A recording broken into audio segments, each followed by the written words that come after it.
Welcome, everybody. James Hughes is a sociologist, a bioethicist, and a futurist, and he's executive director of the Institute for Ethics and Emerging Technologies, and he's going to speak to us today about how billionaires ruined futurism. I wanted to start with the Bible, as of course we all should. Kings 1:22, the story of King Ahab of Israel. He wants to go to war.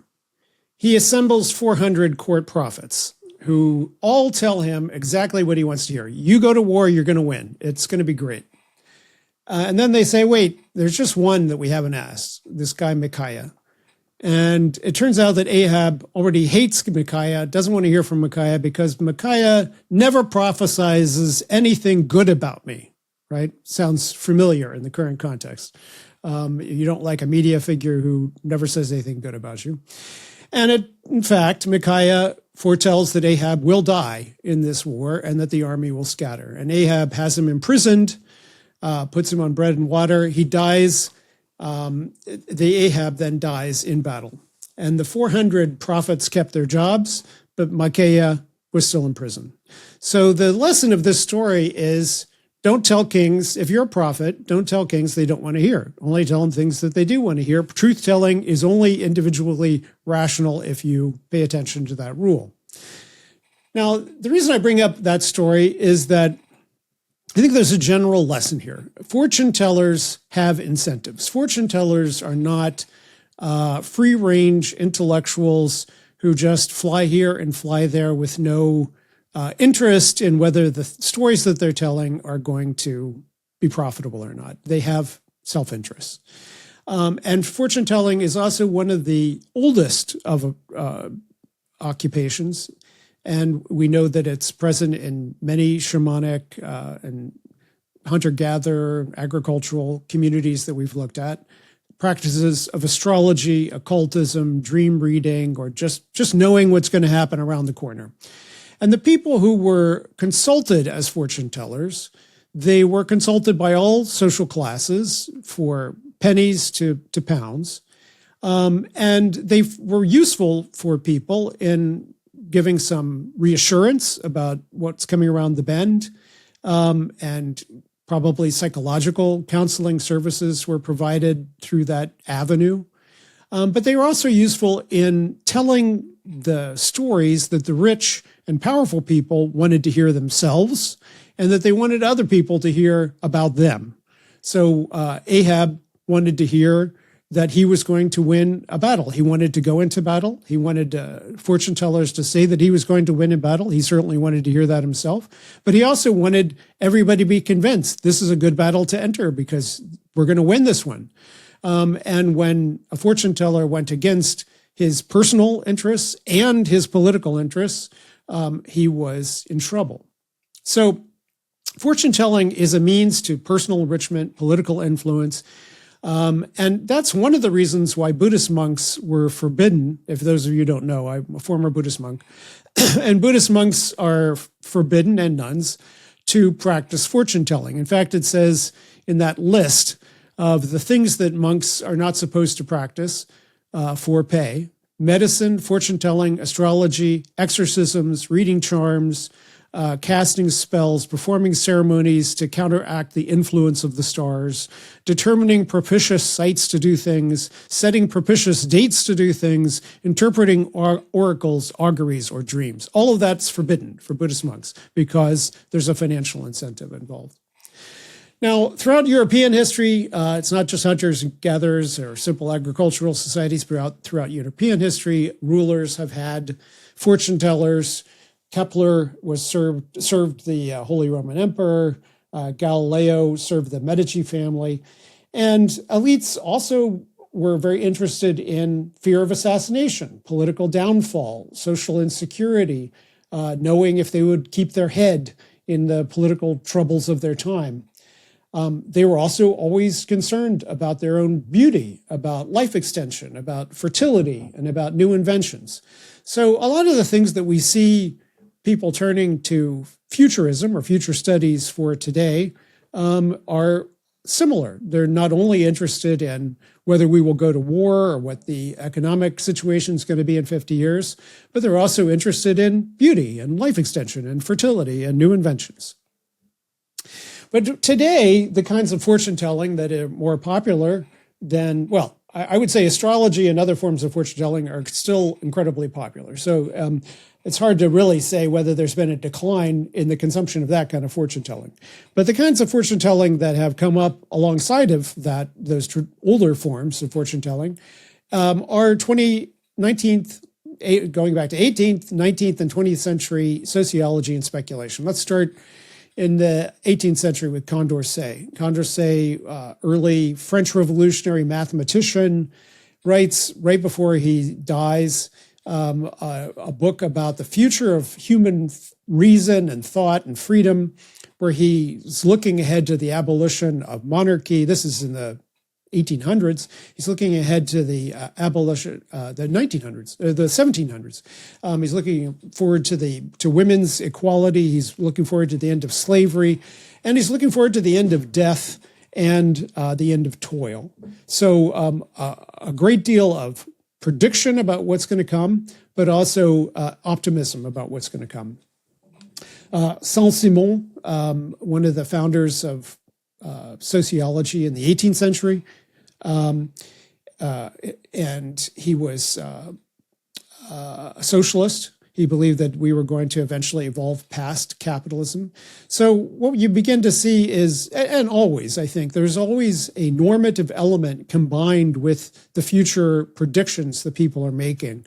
They are not only saying that it would be better if we evolved towards this. They're not only saying it was possible to evolve towards this, but that it would be better if we evolved towards this. And we certainly see that in Marx and Engels' work. They were trying to talk about the dynamics of capitalism and emergent democracy, very small emergent democracy at the time, but trying to look ahead to what effect capitalism would have on politics and on economics and society and the division of the classes, and eventually the change of our society into something else. Similarly, Edward Bellamy, H.G. Wells, early science fiction authors were not only portraying pictures of what the future could be, but also trying to make an argument about what it should be. So there was a normative element there. Now, when we get after World War II, you begin to have all these new methods, survey research methods that came out of consumer research, like advertising, but then applied to, well, let's figure out what everybody thinks about something, and if there are trends in what they're thinking about it. Let's get good numbers on demography. Let's get good numbers on the economy. Let's start putting it all into models and seeing if we can figure out the trends that are going to create the future that we're looking for. And corporations like RAND, which was an early think tank that did some early futurism, they were interested in questions like, most famously, what would happen if there was a nuclear war, and how do you win a nuclear war, and trying to give the government some advice about very profound consequences of government policy. The Tofflers, Alvin and his partner Elaine, I think was her name, were famous futurists of the time. And I think Future Shock was 1972. But books that began to talk about, well, there's 50 different things that we think are coming in the future. And Future Shock was in particular about how we're not prepared for how quickly things were going to change. And that he was writing that in the 70s. One of the things he thought was going to change relatively quickly was gay marriage. And he was right. We eventually did have gay marriage, and it did create a certain amount of future shock. I think it came more quickly than many of us expected. But if we go back to the Tofflers and future shock, we can see the beginning of a more comprehensive, not just trying to predict one thing, what the interest rate's going to be next year, but trying to predict a lot of things about society. You begin to see futurism in federal agencies. You begin to see the Department of Defense bringing in science fiction authors, bringing in social scientists to try to talk about what we can expect in terms of future modeling and future possibilities. Cybernetic modeling of the kind that the Club of Rome did, which said if we take a model of the 50 things that are going on in terms of demography and food and resources, energy, and we put it into a model and we try to figure out how quickly we're going to run out of stuff. And the Club of Rome thought by now we would all be starving because of population growth compared to limited resources. They were wrong, fortunately. And so I think a general lesson of a lot of this kind of futurism is that it was garbage in, garbage out. In the case of Club of Rome, fortunately, they were wrong about how constrained our resources were because of our technological prowess. And finally, you began to have the growth of futurism as both a culture and a set of academic methods and studies. And so you had magazines like The Futurist, which I got a subscription to when I was 13 years old, which was all about being a popular futurist, a lay futurist, or a professional futurist, but a futurist as a cultural phenomena. And then Future Studies, Future Research Quarterly were examples of journals that were devoted to academic studies. And I published in Futures, I think, I published a study about the effect of science fiction on people's attitudes about bioethics and things like that. So I began to participate, when I first got involved in these things, I began to participate in professional futurism as well as bioethics. Now, one of the things I began to think a lot about, I don't know how formal I want to make this particular metaphor, but that I think has some legs, is that when we think about culture and the influence of wealth in culture, wealth and power in culture, it's kind of like the relationship of mass to space-time. As we know, space-time can be envisioned as a kind of a rubber mat, and the amount of mass that you put on that mat depresses it. And then when something goes near the thing that's heavy, the big mass event, close to its gravity well, it gets pulled in. It thinks it's going straight, but it's actually being curved by the effect of the gravity well. I think I've been thinking a lot about this in terms of the effect of people like Peter Thiel, Elon Musk on the cultural sphere, that even those of us who are trying to go straight and not be deterred or shifted by their enormous cultural influence are inevitably changed because the structure of the idea universe that we exist within is changed by their enormous amounts of wealth. It's changed when they buy communication outlets like X or Warner Brothers. It's changed by the influence that they wield through their social networks, their ability to introduce people to each other. And this cultural hegemony that wealth accrues complements the political hegemony that they accrue through something like making contributions to politicians. And as we were talking about with Robin, the Citizens United decision, which was purportedly a decision to allow corporations free speech rights and allow wealthy people free speech rights, and removed a lot of the restrictions on political donations.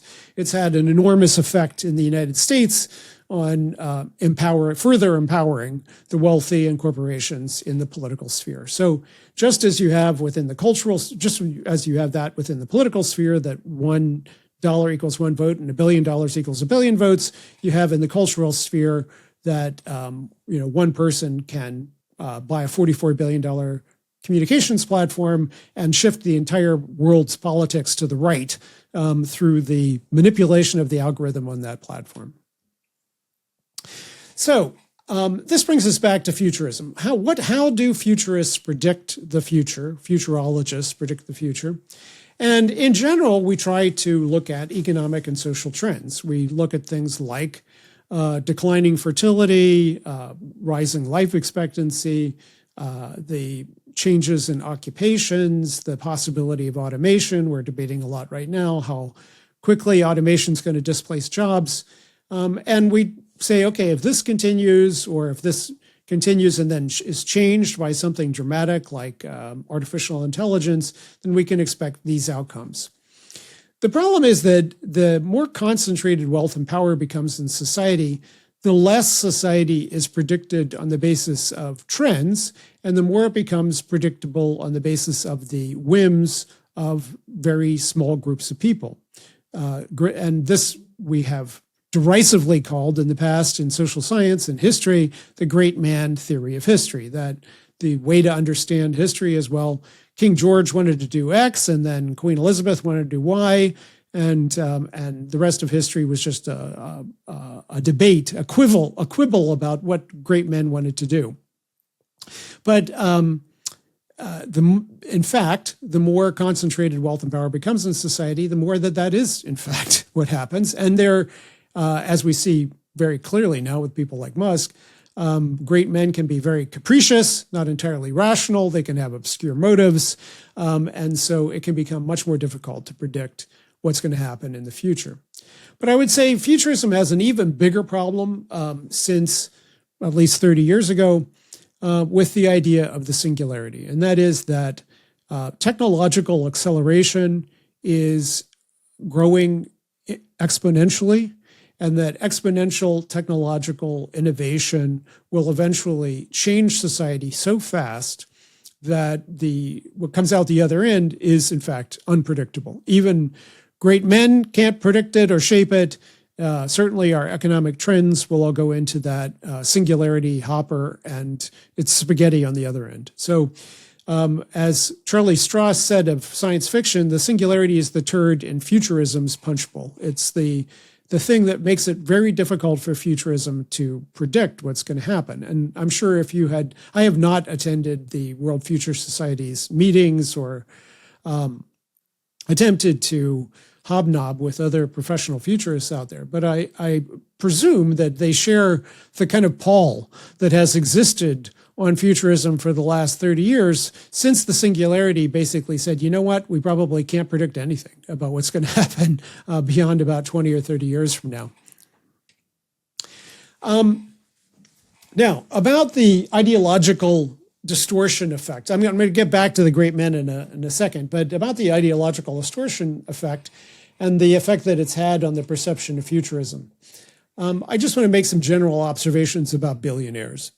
About a third of the billionaires live in the United States, third of the world's billionaires. So about 3,000 billionaires in the world, and about a third of them live here.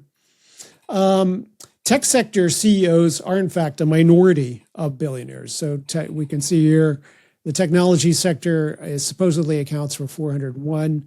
They put Elon Musk as an automotive executive in this, so whatever. And what exactly a tech executive is nowadays, because there's tech executives in all these different pots, I'm sure. But someone like Warren Buffett being an older example of a billionaire investor who is not a tech executive as compared to Mark Zuckerberg, who is a tech executive. So tech executives are, in fact, more interested in futurism and futurology than most Americans are, or even most billionaires are. I'll grant this far, that if you scratch the 10 richest people in the United States who are mostly tech executives, that they have expressed more interest in whether artificial intelligence is going to turn into artificial general intelligence, more interest in life extension technology, more interest in nanotechnology, whatever technology we're talking about. They have been more interested in that. They are definitely interested in it for their personal use in terms of life extension. They're definitely interested in it in terms of commercial exploitation. And I don't think that billionaires are especially culturally reactionary. They all generally have had good educations. Education's the principal predictor of cultural cosmopolitanism and cultural liberalism. But I would say that in general, billionaires are very interested in reducing taxes and regulation of their wealth. So while they may or may not share interests in futurology or future studies or transhumanism, the way that we're going to talk about, they are definitely all interested in reducing taxes and not being regulated in their businesses. So just to set the stage, billionaires are not of one piece. There are Saudi billionaires who are Wahhabists. There are Putinist billionaires. There are Chinese CCP billionaires. To pretend that the top dozen tech CEOs are in fact all the billionaires in the world is in fact an analytical failure here. I think we've also gotten an enormous gift by the Epstein file dump. And thank you to Massey and the others who made that happen, because it's the largest set of case files of the working of what's now being called the Epstein class in the world. And I think one of the things that that has struck many about the way that the Epstein network worked and what it implies about the working of wealth in our society is that Epstein was a multi-purpose. He had an ADD approach to attracting intellectuals and scientists, people who were interested in the arts, like Woody Allen in this case on this particular chart, because part of their capital is trading in cultural capital. Epstein wanted to say, not only do I have this great island you can visit for nefarious purposes, but if you wanted to meet someone really interesting like Noam Chomsky, you could come to my salon and meet him there. And in doing that, he's doing what French saloniers were doing with Enlightenment thinkers back 250 years ago. He's using aristocratic wealth connections to entertain other wealthy people and introduce them to influencers and thinkers and leaders in other fields, and thereby doing the work of elite coordination. Noam Chomsky, I don't know if he was going to be any more or less likely to be critical of elites as a consequence of this, but in general, that is also one of the things that happens. Every time I criticize billionaires, I have one billionaire in my mind, Martine Rothblatt. I carve her out. I think, well, all billionaires except that one. So the more billionaires you know, the more difficult it's going to be for you to be anti-billionaire in the public square. It's also going to be easier for them to give you a call and say, hey, I think you're just about to regulate me, or I think you're just about to antitrust me. Please don't do that because these reasons I'm going to give you, some of which are above board and some of which are not. So there is a reason why the World Transhumanist Association and people associated with it were in the Epstein network. And it's because, like many, many other people in doing interesting things, intellectual things out there, our influence was something that they wanted to trade on. However, I was the director of the World Transhumanist Association in the 2000s, early 2000s. And when I was director, I did a number of surveys of the WTA trying to figure out what we all believed. And I was very interested in our politics. And when we surveyed the WTA membership, and there were something like 3,000, 4,000 respondents to these surveys. So it was all around the world, Americans, non-Americans, and so on. The preponderance of respondents in the World Transhumanist Network were left of center. They were people who called themselves US-style liberals or anarchists or social democrats or democratic socialists, things like that. And then this new term, technoprogressive, which we've been promoting from the IET, popped up, and a lot of people were attracted to that term as well. And those who were attracted to traditional libertarianism or government minimalism was about 20% compared to twice as many of people who were on the left of one way or another within the transhumanist networks.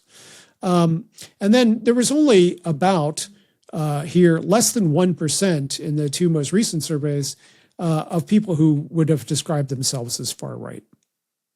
So you're starting with a political community, a community of futurists around the world, transhumanists, who were not focused primarily on politics, but they had politics, and most of their politics, the preponderance of their politics, a plurality of their politics were on the left and not right-wing. However, you then had this billionaire come into, I should have chosen a different picture here. It says, should the human race survive? This is from Peter Thiel's interview with Ross Douthat at the New York Times. And he was asked, should the human race survive? And like a good transhumanist, he paused thoughtfully, which was interpreted as him not being fully committed to the human race surviving, which I'm not a fan of Peter Thiel, so I was not rushing to defend him.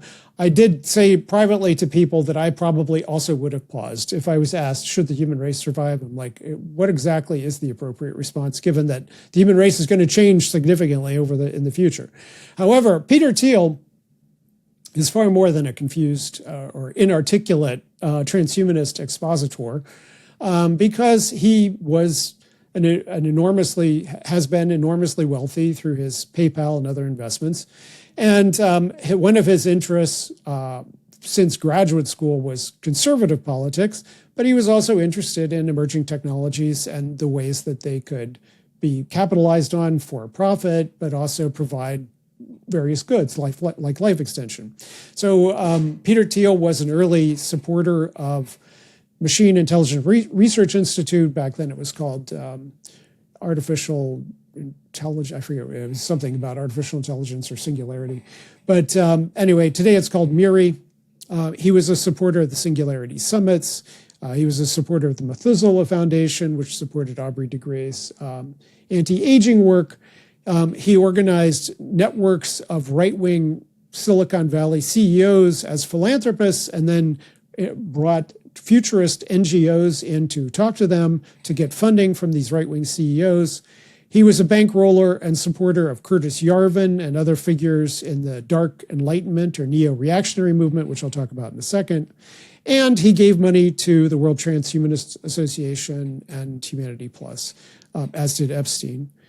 And in retrospect, I didn't understand it at the time because I and other people associated with the WTA had decided to decamp to the Institute for Ethics and Emerging Technologies around the time that Peter Thiel's influence was growing. But one of the things that we were told by the new Turks, the young Turks who were taking over in the WTA at the time, as it was being converted into Humanity Plus, was that we really should be talking more about seasteading and the network state and ideas like that. And it's okay, why? Why was that suddenly a transhumanist concern? And it's because Peter Thiel and people like him, lots of people like him, Patry Friedman was one of the promoters of seasteading. He was Milton Friedman's grandson. And they made the argument, well, transhumanists are going to do stuff. They're going to want to be genetically engineering kids, for instance. So they're going to want to be taking cognitive enhancement drugs that are going to be illegal in all these other countries. And so the only place you're going to be able to do them is if you've bought your own island in the middle of the Pacific where you are the only law. Okay, well, I could kind of see where they're going with that. It was never of interest to me because if we're a mass effect of any of these technologies in society, it has to be something that we're doing in those societies, right, that have been approved to be done in those societies.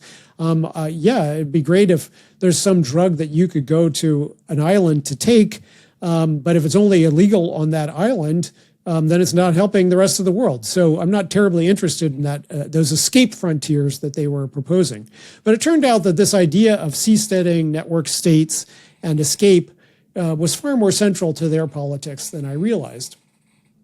And as the Dark Enlightenment began to evolve into its own form of reactionary futurism, far-right Enlightenment thinkers, people like Michael Anisimov, who we actually expelled from the World Transhumanist Association for his having become an open racist. He was arguing for white ethno-states as the direction of these network states. And we see here Robin Hansen's up there in the corner near the economists here, and then Mencius Moldbug over on the left is Curtis Yarvin. So he's become the kind of poster child of neo-reactionary, neo-fascist philosophers these days. Bugs there in purple, right above political philosophy. So this is a network analysis someone did of probably Twitter accounts. But at any rate, Nick Land is in there. I'll talk about him in a second. But the neo-reactionaries shared a number of things in common. One is they believed that democracy is chaotic, inefficient, is helping to destroy Western civilization. And they especially don't like egalitarianism. They think egalitarianism is a problem. They want smaller independent city-states managed like corporations. That's the network state idea. CEOs should replace politicians. They think that liberal cultural hegemony is exercised through the universities, mainstream media, and civil service, and they call that the cathedral. They want to overthrow the cathedral. And so what we see from MAGA right now, the full-throated attack on higher education and universities is very much, and the mainstream media is very much, and the civil service. I mean, everything that they're doing now is right out of the neo-reactionary playbook of trying to not only change the tenor of those institutions, but to actually attack the institutions themselves because of their liberal hegemony within them. They argue that instead of trying to reform democracy to give people more voice in systems, that we should be trying to get people more exit. That gets back to the seasteading idea and Mars, going to Mars and so forth. They are advocates of Nick Land's accelerationism, or accelerationism in general, the idea that accelerating technological innovation will hasten the collapse of our current failing system. And so we should be, as much as possible, be trying to remove all constraints on technological innovation.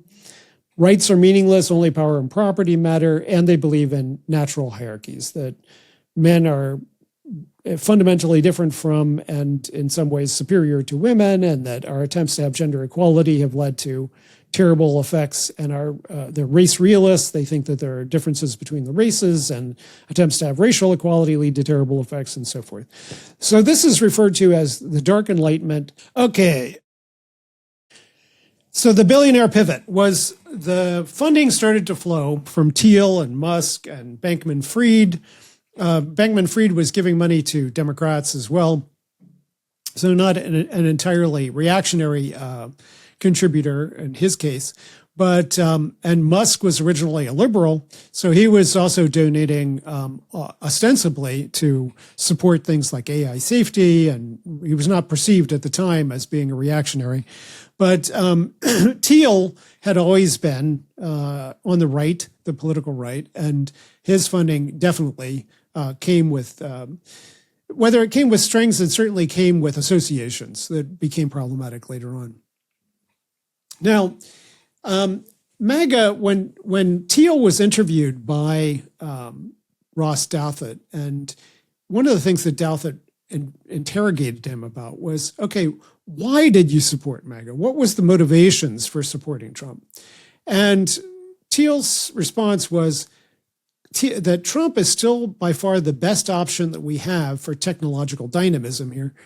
Is Harvard going to cure dementia just by puttering along, doing the same thing that hasn't worked for 50 years? So Thiel was following the accelerationist playbook. It's like bringing in this incompetent fascist clown is not itself going to create progress, but it's at least going to mess things up enough. It's going to break enough norms. It's going to break enough institutions that something new will come out the other end. About that, he's definitely right. We'll have to see. But as I said, his turn towards MAGA has a long history. I mean, it starts with him being, along with Musk and Andreessen and some of the others there, being South African diaspora, white South Africans being the only refugee group that the United States currently recognizes, is the terrible plight of white South Africans. But he was one of those.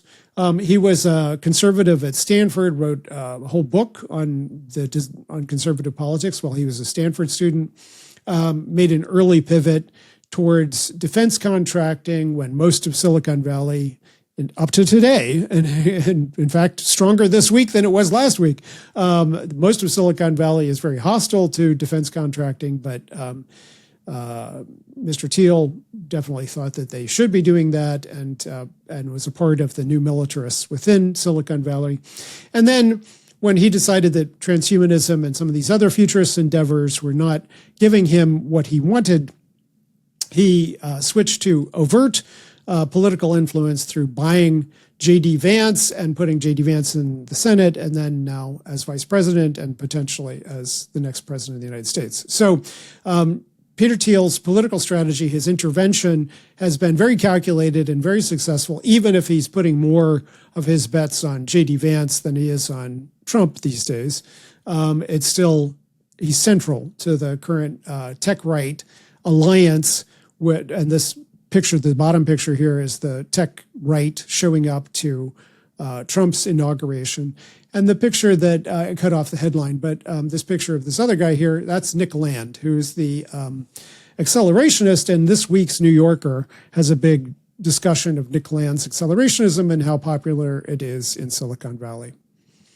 Now, as I said, Elon Musk's, his turn to be a fascist was a little bit delayed compared to Peter Thiel's earlier turn to the right, and still probably more explicable by his mental health issues than anything else. You know, the fact that he has a terrible relationship with his trans daughter, having to do with his attitudes towards trans people and so forth. But Musk is clearly someone who has been following the same playbook as the other MAGA tech right people for the last 5-6 years. He bought Twitter for $44 billion, turned it into a vehicle for right-wing radicalization. Research that came out last week showed that it only takes 3 weeks for people to be exposed to X to become more conservative in their political opinions. I'm still on X, so I hope I haven't been victim of this already. And his politics have become increasingly far-right, increasingly supportive of, for instance, white nationalism in the United States and Europe, anti-immigrant politics, supporting far-right parties, supporting it's hard to say exactly how much of a supporter of Russia he has been, but certainly his attempts to intervene on behalf of Ukraine were not welcomed by Ukraine, seen as pro-Russian propaganda. So Elon Musk has made the full alt-right fascist turn, in some ways trying to be even more fascist than Trump. We'll see. And then you get to people like Andreessen, Mark Andreessen, whose Techno-optimist manifesto is a part of the Dark Enlightenment, or the new right, the tech right's Techno-Determinism message, which is that there is no alternative to what they have on sale. And on the left, we would call this capitalist realism as well, that now that the social horizon of what can be accomplished has been, socialism has been removed from that social horizon. Also, a society in which we have different kinds of tech has been removed. The ability for us to make fundamental design choices about the kind of tech and the kind of tech world that we're going to live in has been restricted. We're waiting for what the next iPhone's going to be, what the next model from the AI companies are going to be, instead of feeling like we as citizens, through public policy, through democratic states, have a right to put our thumb on the scale and say we want these kinds of algorithms and not these kinds of algorithms. The inevitability is a part of the argument for why we should just give up in our attempt to influence the course of events. And Andreessen and others associated with that school of thought have started to call themselves EAC, or effective accelerationists. Again, tip of the hat to Nick Land's accelerationism out there. So at the IET and other places, we're beginning to talk about this as a new model of technofascism, what a fascist model looks like using all the capabilities of algorithmic governance. It's one where you don't necessarily have to send the Gestapo to someone's, in fact, we are sending the Gestapo, we're doing social media monitoring in the United States to find people who are criticizing ICE, and ICE is showing up at their door and arresting them. So, in fact, we are doing that, but algorithmic governance also means that as long as you have an algorithmic picture of where the radicals, the dissidents are on the margins, and the algorithm is rewarding people who say nice, safe things about popular culture or beauty tips or the manosphere, then you don't have to worry too much about what's being said on the margins, because it's only going to be 10 views on YouTube and 20 views on X. But these ones that you do approve of will get 500 views. And so the entire culture becomes warped around your vision of what is actually going on in the world. Citizens become disempowered through this algorithmicization of society, and we begin to merge state and big tech, as we saw with Doge, which is basically giving a guy who has, what, $60 billion of government contracts, access to every single government employee, including the ones who were trying to regulate his brain chips, and giving him the right to fire them because he didn't like how they were regulating his brain chips. So that's, the complete kleptocratic merger, not to mention then the president using his presidential office to create slush funds that he will personally benefit from and crypto funds that he will personally benefit from. So the complete kleptocratic merger of state and big tech is a part of this new techno-fascist model. Just a word about pro-natalism. I have written elsewhere that I am a cautious pro-natalist in arguing that it is a problem that global fertility rates are declining, and we should be doing more to make it possible for everyone who wants kids to have kids.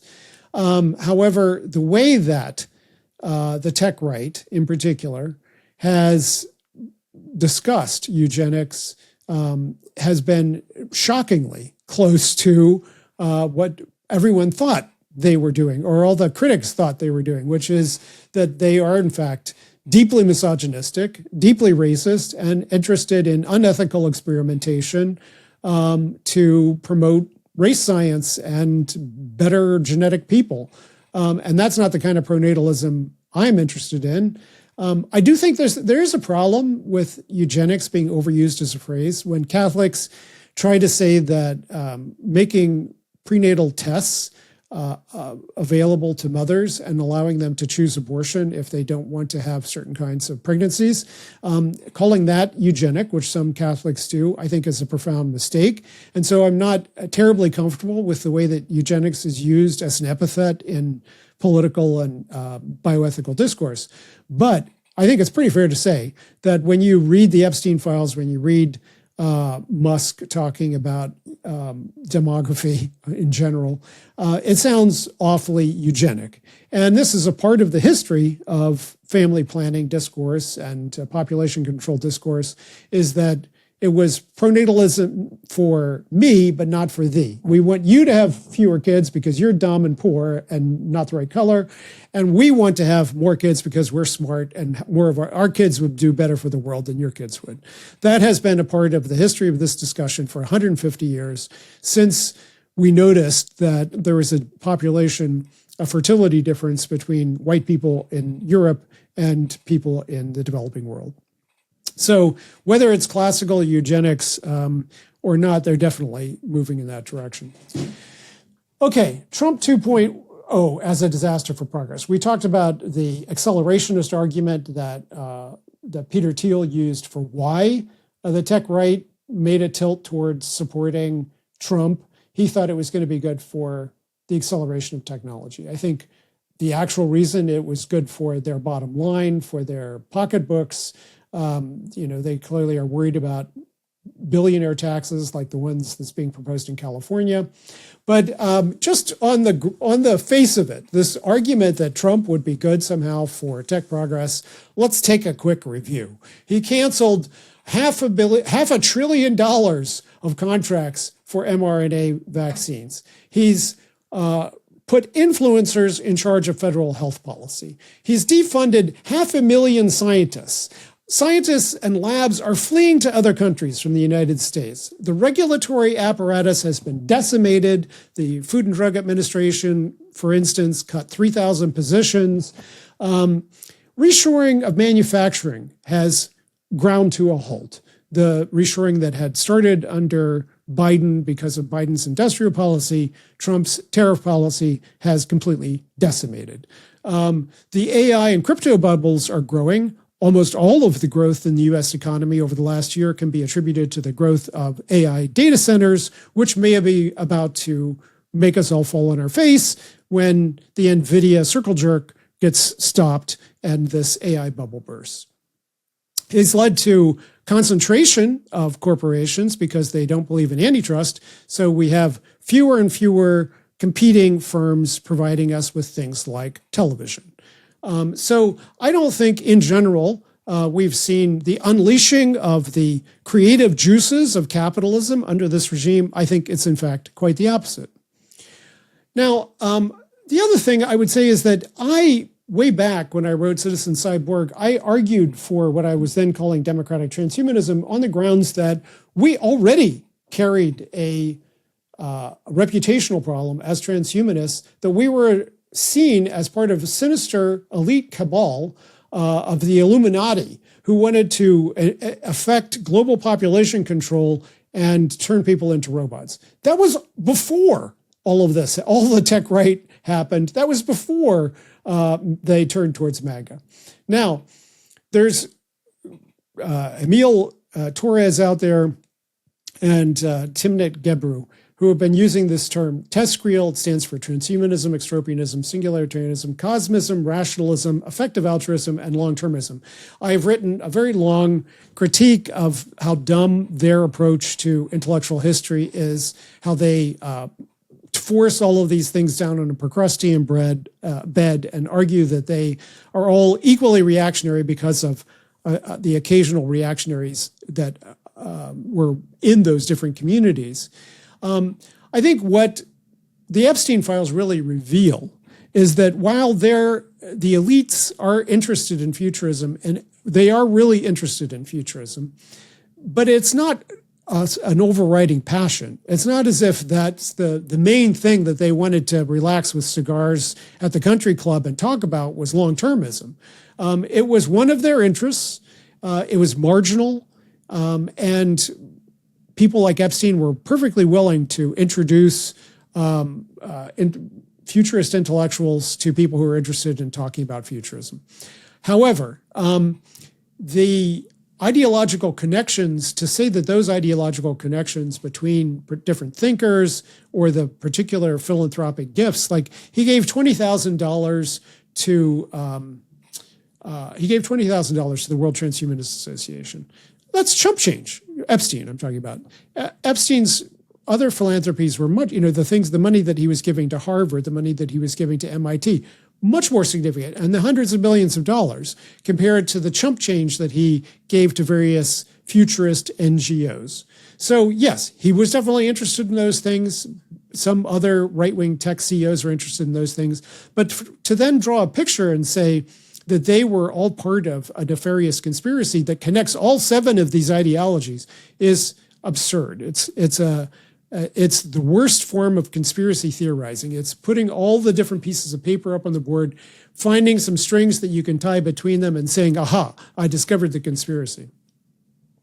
Well, we're like, we futurists are like radical priests, or at least I am. We're radical priests in a church that has a reactionary archbishop.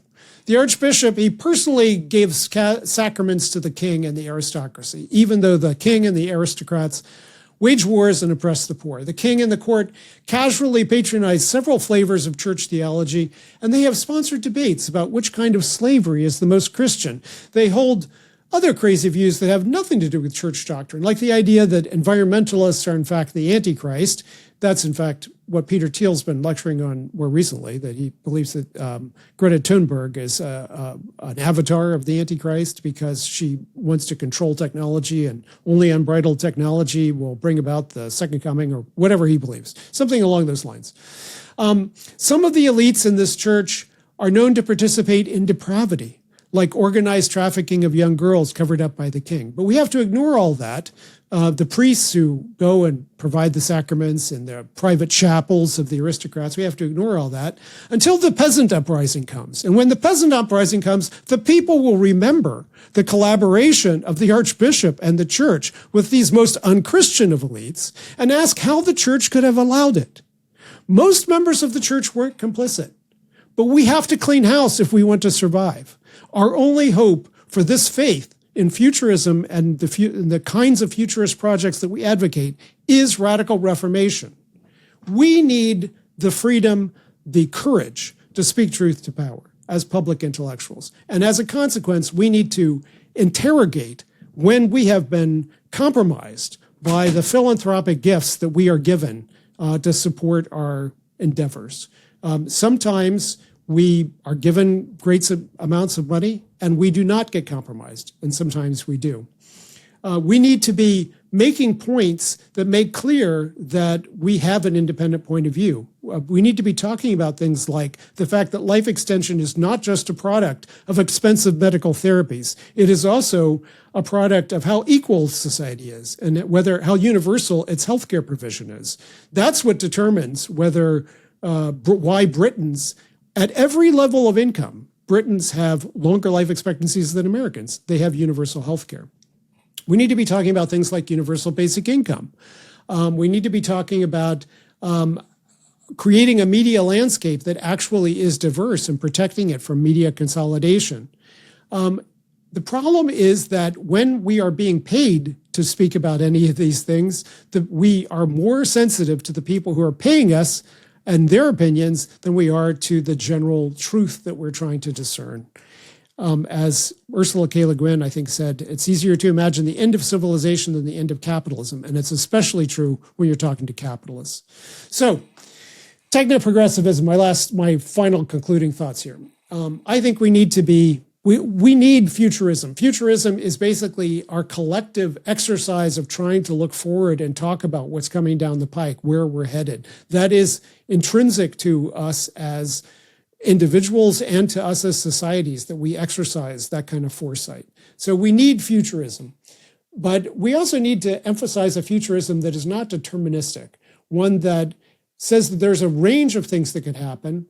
And what we want is to figure out what the most egalitarian and free possible things are that we could push towards in these range of possibilities that are going to open up for us.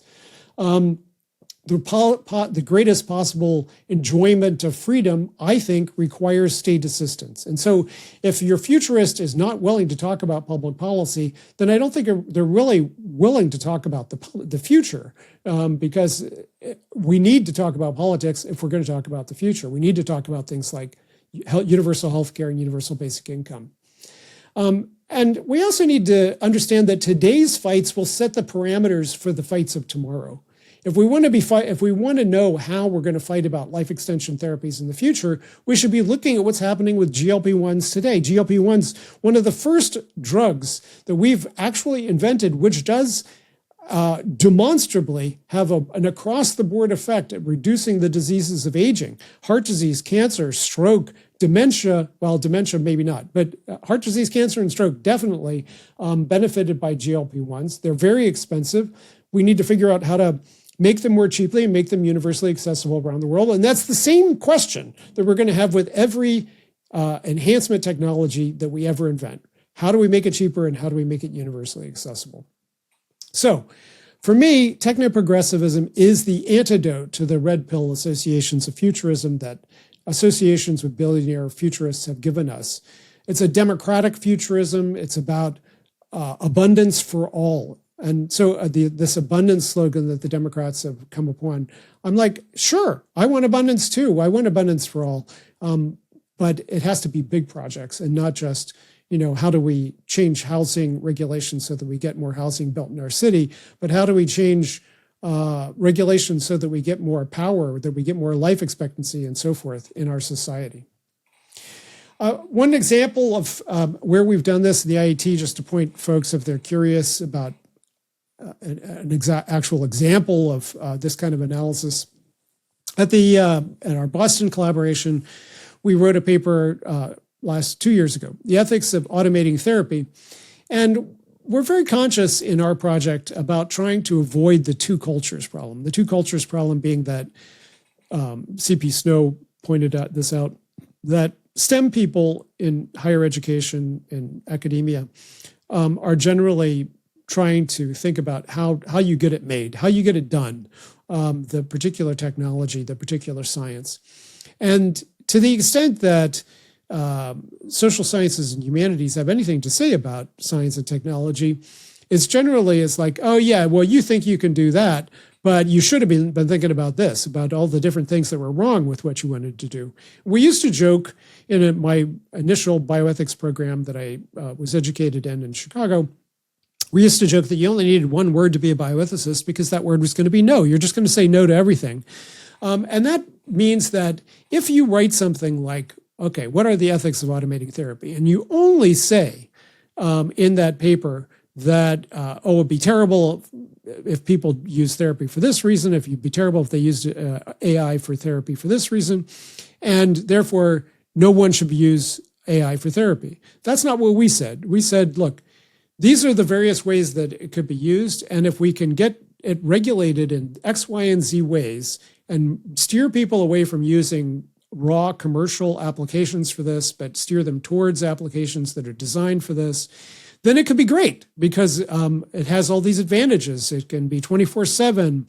It can be more empathetic. All the research shows that communications from AIs are more empathetic. So as soon as you acknowledge that there's multiple possible outcomes and that some of those outcomes could be better than what we're doing now, I think that's a technoprogressive futurism. That's a technoprogressive future studies analysis that you've done. And I think that that's what we need more of. So the kinds of interventions that I have been encouraging people to do and that we explicitly addressed when we met in Paris back 12 years ago now, the Technoprogressive Declaration, we argued that we had a role as technoprogressives to intervene both in public debates, also in the debates within futurism itself, but also with social movements. We have a responsibility with the other progressive social movements like reproductive rights to say, look, reproductive rights, we're all on the same page about access to abortion and contraception. Are we on the same page about giving all mothers the right to know what the contents of their womb and make decisions about that? Because sometimes it sounds like you're not so comfortable with some of the decisions that they're going to make, and we think we need to talk about that. So there's lots of technology blind spots in the ways that progressives have been approaching technopolitics, and we think technoprogressives could help bring clarity to those social questions. Our most popular prediction, our most popular proposal and prediction is that we could dramatically expand life expectancy. So I would say that this is the one area that we should be focusing on the most, the campaign for a longevity dividend. It's kind of like our killer app. And I would just point out that while the idea of longevity escape velocity or improving life expectancy more than 1 year every year so that life expectancy becomes effectively null, it's a lovely idea. And the people in futurism have been talking about it, but they have not paid attention to the fact that the aggregate progress in life expectancy has been declining systematically for the last 50 years. It was very high in the 60s, then less in the 70s, less in the 80s. And now it's either null or negative because of COVID. And even if you take COVID out, the progress towards more progress in life expectancy has slowed. So we are farther away from longevity escape velocity than we were 4 decades ago. So I just don't accept people's happy talk about this. We need radical progress in life extension therapies. But for it to have an effect at scale, we also need universal health care. We need to make sure that those drugs and therapies are accessible to everyone. And in order to get the drugs in the first place, we need funding for basic research, and we need healthy regulatory apparatuses that can get them through and approved and into everybody's hands. So all of these questions, life extension, life itself, very political question. And finally, I've only got one more slide after this. Finally, I just want to point to this. This is a survey that Pew did, asking people specifically, do you think it's going to be possible to have radical life extension, and do you want it? And 80% of Americans said everybody should be able to get those treatments. Very positive. And then 66% said, but we think only the wealthy will have access. And 66% said, we think medical science will offer it before they fully understand the health effects. So we want this kind of progress. It is very popular. It is the basis of a popular political program. What people are worried about is that it's not going to be universally accessible and that it's not going to be safe. And in order to guarantee that it's safe, we need an effective regulatory system that people believe in. And in order for it to be universally accessible, it has to be universally accessible through national health insurance. So in the end, I think we have a a project of ideological escape velocity. We need to escape from the gravity well of billionaire futurism. We've been sucked down against our own will as we flew too close to the enormous amounts of wealth that Peter Thiel and Elon Musk and Zuckerberg and others have.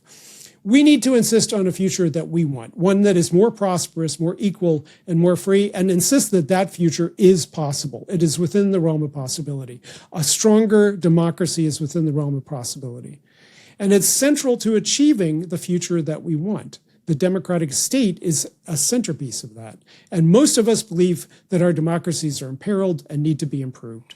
So for me, technoprogressivism, the problem of billionaires having stolen futurism is that we need to recenter the question of democracy, freedom, and equality in our futurism, and always be talking about the fact that we could have more if we do the right things tomorrow. Thank you so much. Thanks, James. Wonderful talk. That was really good. Yeah, so there's a variety of questions. You mentioned the 17th to 19th century sociologists. Yeah. They were kind of like blending what could be with what it should be, the sort of norms stuff. So they sort of, was it that they tainted their predictions with the norms that they thought they thought were appropriate? So now the billionaires, you're saying, have kind of stripped away the normative stuff, or is it they've got their own version of what should be normal in their forecasting of what the future would look like? So yeah, that's the first part of the question. I just wanted to clarify what you meant. Yes, I mean, I think it's always a problem when you don't discriminate between analysis and norms. And I think actually Robin was addressing this with the distinction between allowing futarchy to choose norms or choose facts and not norms or something like that. Whatever Robin was saying, he was trying to get the same thing. But yeah, ideally, I think we want to say, okay, what is it that we want to get to? What is the goal? And then you do a completely dispassionate analysis of how likely it is that you're going to get to that goal or what the different pathways are to get there. And then you keep those two separate. And if you don't keep them separate, then you have failures of revolutionary optimism where you think things are going to be changing more quickly than they actually will, and that can lead to failure. Or you have stasis failures where you don't take the opportunities for change that were available. So the problem with mixing your norms in is that, in general, you're advocating for change that may or may not be plausible at the time. Marx and Engels actually directly addressed this with the concept of utopian socialism. They said, look, the utopian socialists, the communards, are people who want the same things that we want, but, well, and a couple extra things like free love and champagne coming out of the faucet. But aside from the utopian things that they want equality and propertyless society and women's equality. But they want to achieve it at this micro scale, and they think that society is naturally going to evolve in that direction. And we think that there's at least like 50 years of hard slog against capitalism before you can even think about going in the direction of a propertyless society. We will eventually get there, but it's not tomorrow. And they argued forcefully against people like Blanqui, who thought if we just start killing people, then everything will fall apart and we can have a socialist revolution. It's like, no. We have to wait for society to be ready for a socialist revolution before you have one. So Marx and Engels were corrective on that, but they also had a very deterministic view of what they thought was going to happen with society and how it was going to prepare us for a revolution. And that didn't turn out to be right? Their futurism was normative insofar as they were very convinced of that normative vision of the eventual revolution.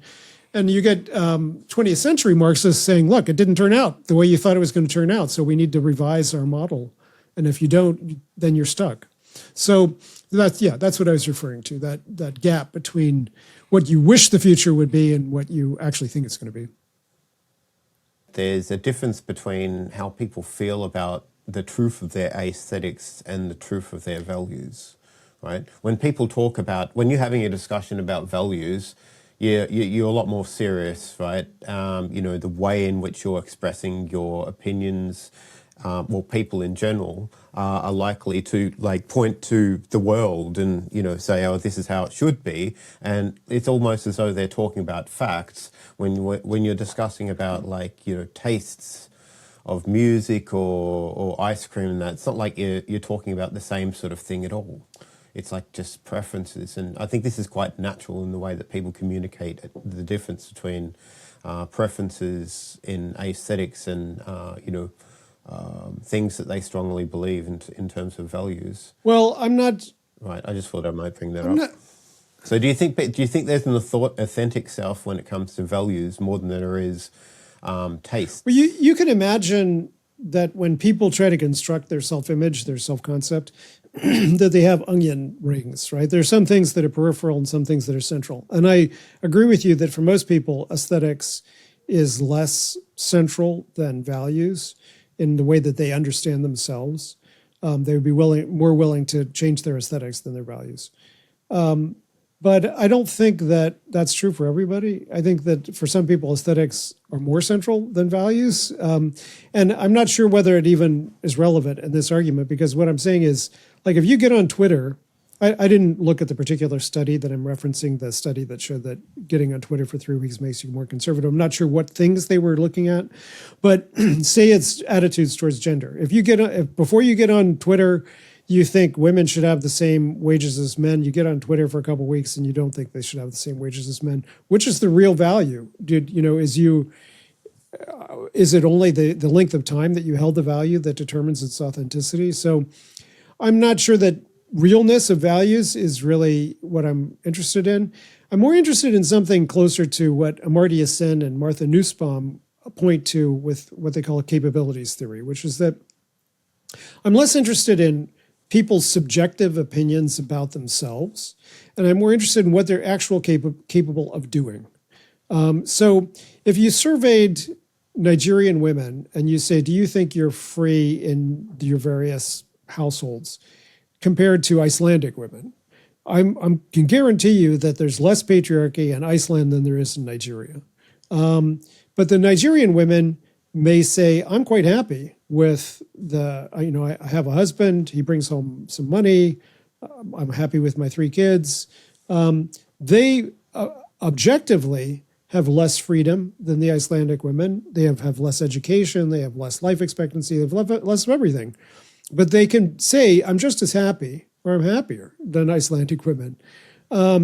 So what Amartya Sen and Martha Nussbaum said was, look, what we should be measuring is those more objective aspects of people's freedom and their ability to do things, the capabilities that they have in their life.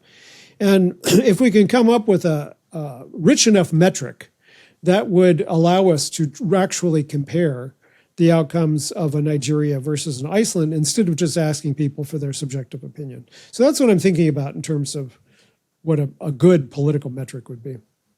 Well, yesterday I spoke about whether AI can be more moral than humans. And one of the issues that I brought up was how do we know what values we should be moving into in terms of a rapidly accelerating future where things are changing quite fast. The values or the norms that we have today may not be adequate for the future, right?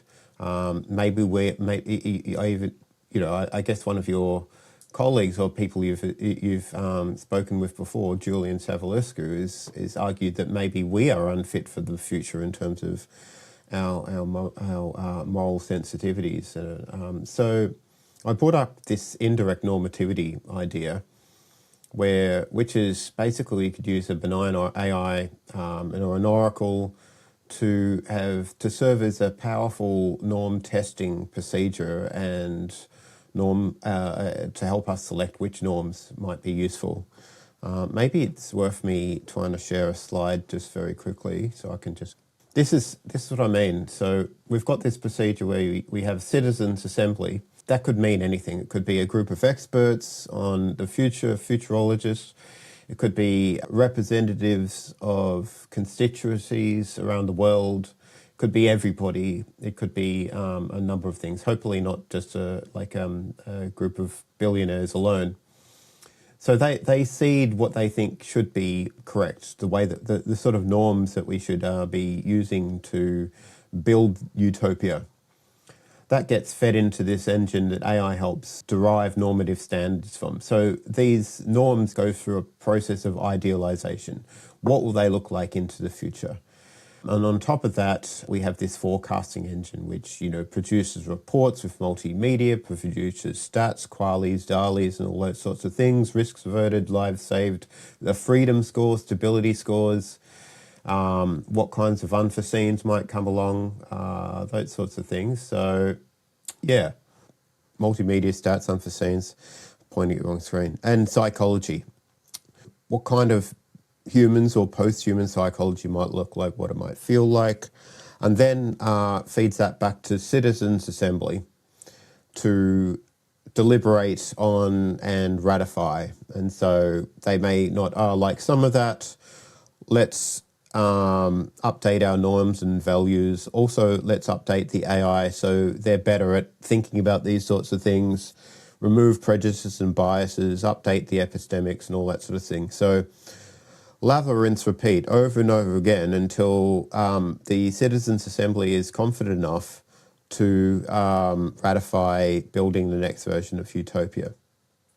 So this, to me, this sounds kind of like a version of what techno-progressivism might look like. But yeah, I was just wondering about your views, what your opinions about that might be. I'll stop sharing.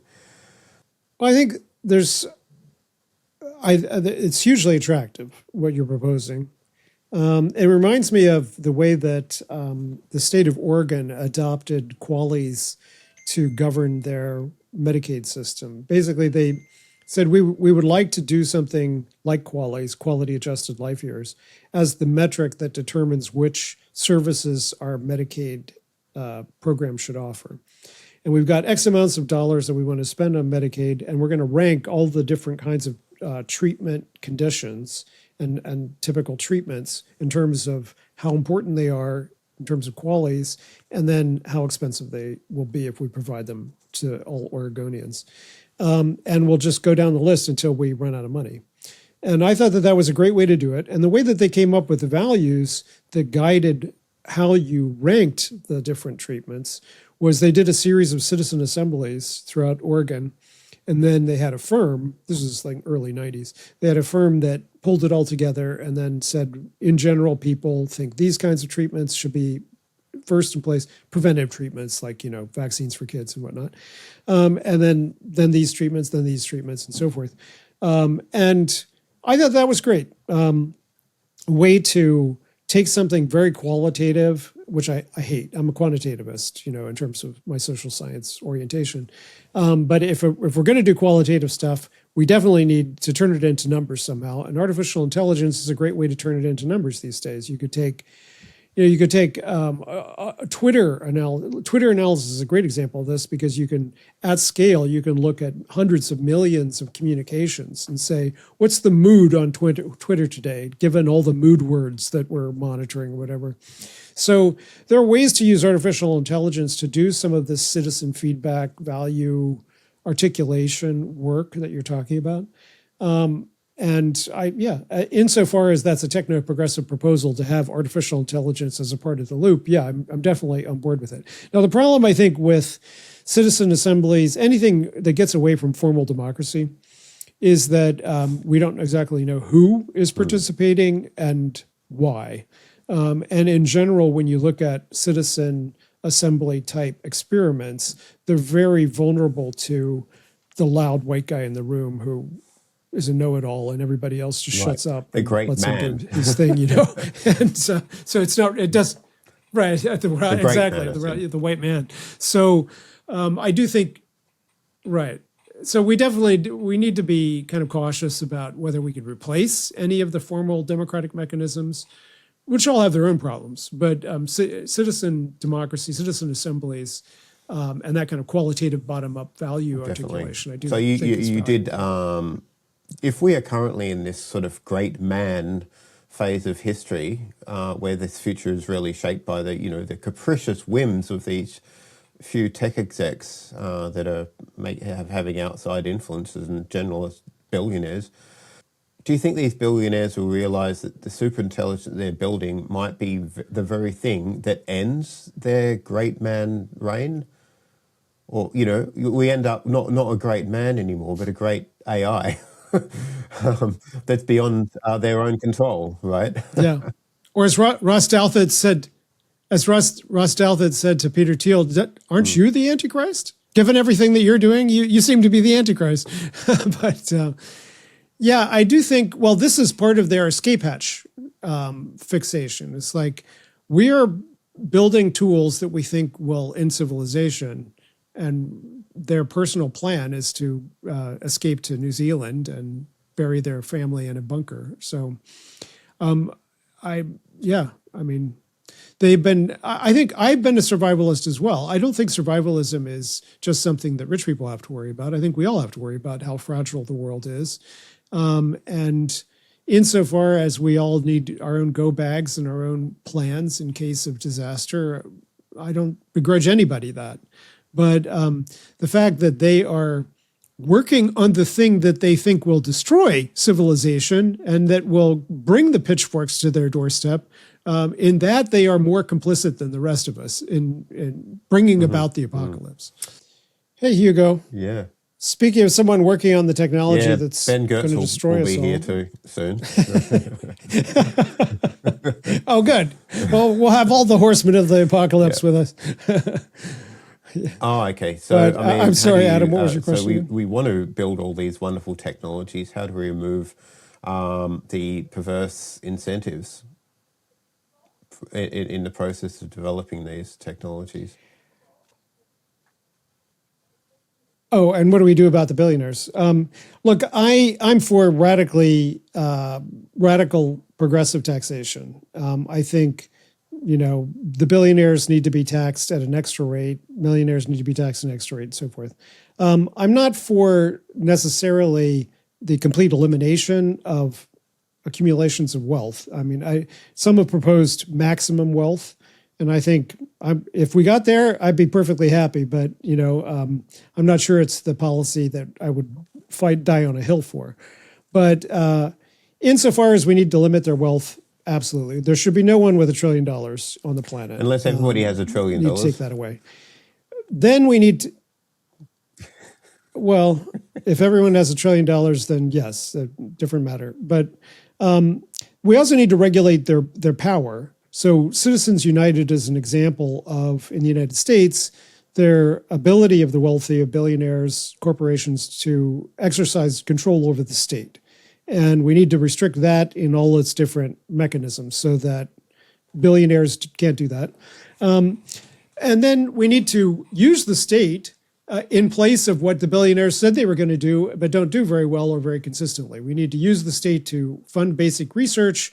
We need to use it to make technology accessible to everyone. And that requires taxing their wealth. Sometimes it requires nationalizing their wealth. So for instance, with the petrochemical industry, one of the ways that we could finance a universal basic income and other state projects would be to declare the ownership of the United States over all petrochemicals in the United States, as Alaska did with its petroleum resources. And Alaska then cuts a check to every Alaskan every year on the basis of the profits generated by Alaska's petroleum. So I think if we were to do the same thing with the airways, there's all kinds of things we could treat as a public resource in the United States. We could similarly advance some of these projects like life extension and so forth. So yes, it's both on controlling the capitalists, the billionaires, and on financing the public in the way that it needs to be financed. Okay. So you've argued that we can no longer predict the future because history has been hijacked by a few dozen sort of great men. If the signal of human progress is now just the noise of billionaire egos, what metrics should the futurists be looking at instead of this? Well, it goes back to what we want to accomplish. And so your original question about how do we distill values out of the population. But I think in general, I mean, this is the way I wrote Citizen Cyborg, as I said, what are four things that we probably will always want? No matter how we get there, these are things we're going to be trying to get. So life extension is an example. And again, the metrics for whether we're achieving it is, I think people understand life expectancy is a good, relatively good metric. Healthy life expectancy is better, the amount of healthy life as opposed to disabled life.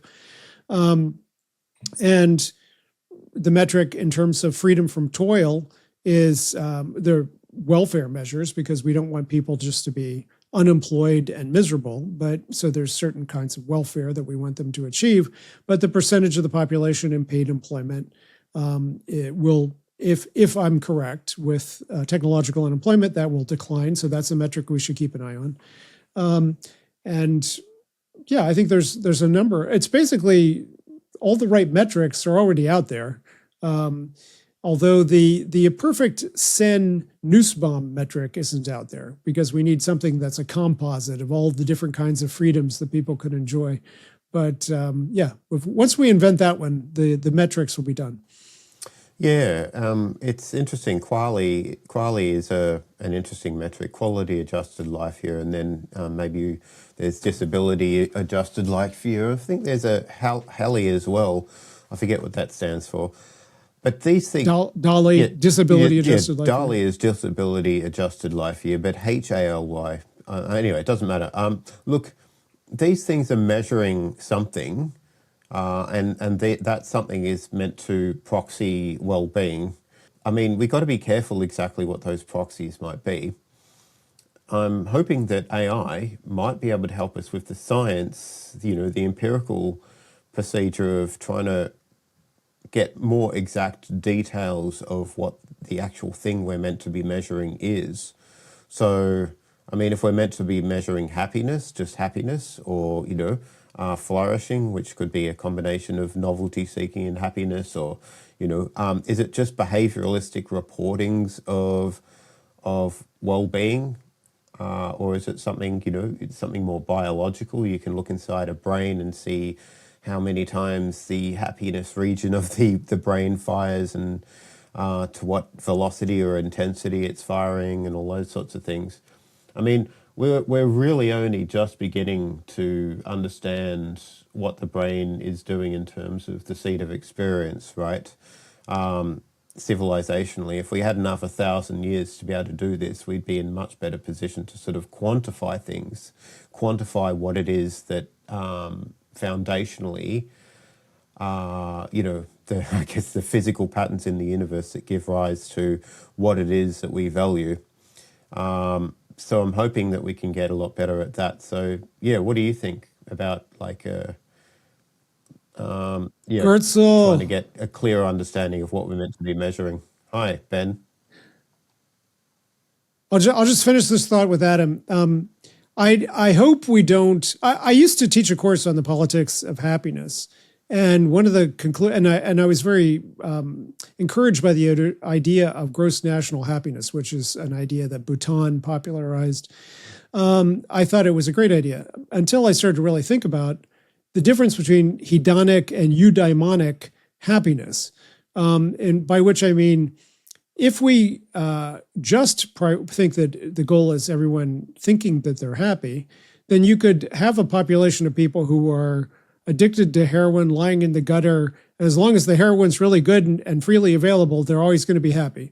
Versus a eudaimonic, or a flourishing orientation of happiness, which is how many learning experiences you're having, how many new growth experiences you're having, things like that.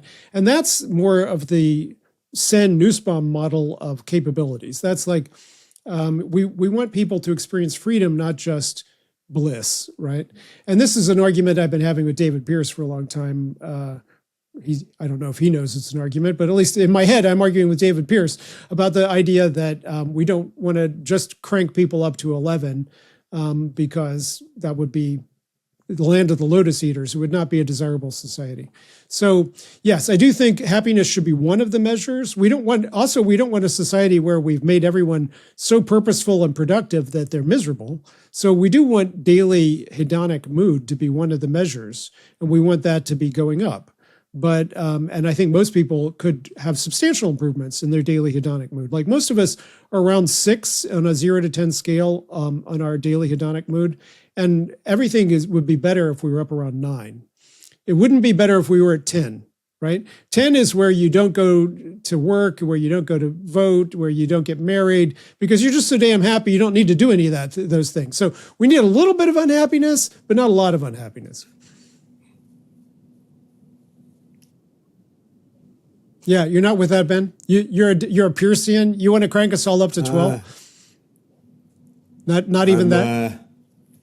I think I'm unconvinced of this linear scale as being meaningful across the spectrum of consciousness states. Right?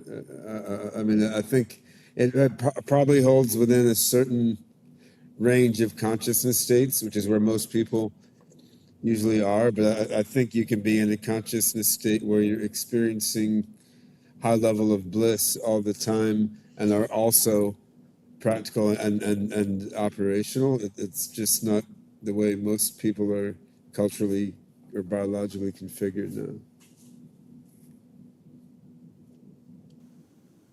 Fantastic. Interesting. Well, that's what David would say David Peirce is that we could have the difference between 11 and 12 if you look at the motivating the factor. Mystical literature, transpersonal psychology literature, I mean, there's a lot on this, right? Like if you get into a advanced state of a blissful consciousness, it's not the case that you just want to sit on the hill and kind of stare at the sky all day. You can actually be in that state while helping wounded children and whatnot. But it is difficult to map this vocabulary of happy versus unhappy into these atypical conscious states, right? Because it's not like a blissed out monk helping a wounded child doesn't empathize or doesn't feel the pain of the wounded child, yet they may not be unhappy about it in the same sense that you would be in a normal state of consciousness. And our vocabulary becomes kind of inadequate to make these distinctions. And that's just within the states of consciousness accessible to humans now, let alone the ones that would be accessible potentially to upgraded humans. Ben also just wrote a book called The Consciousness Singularity, so that might be worth a look.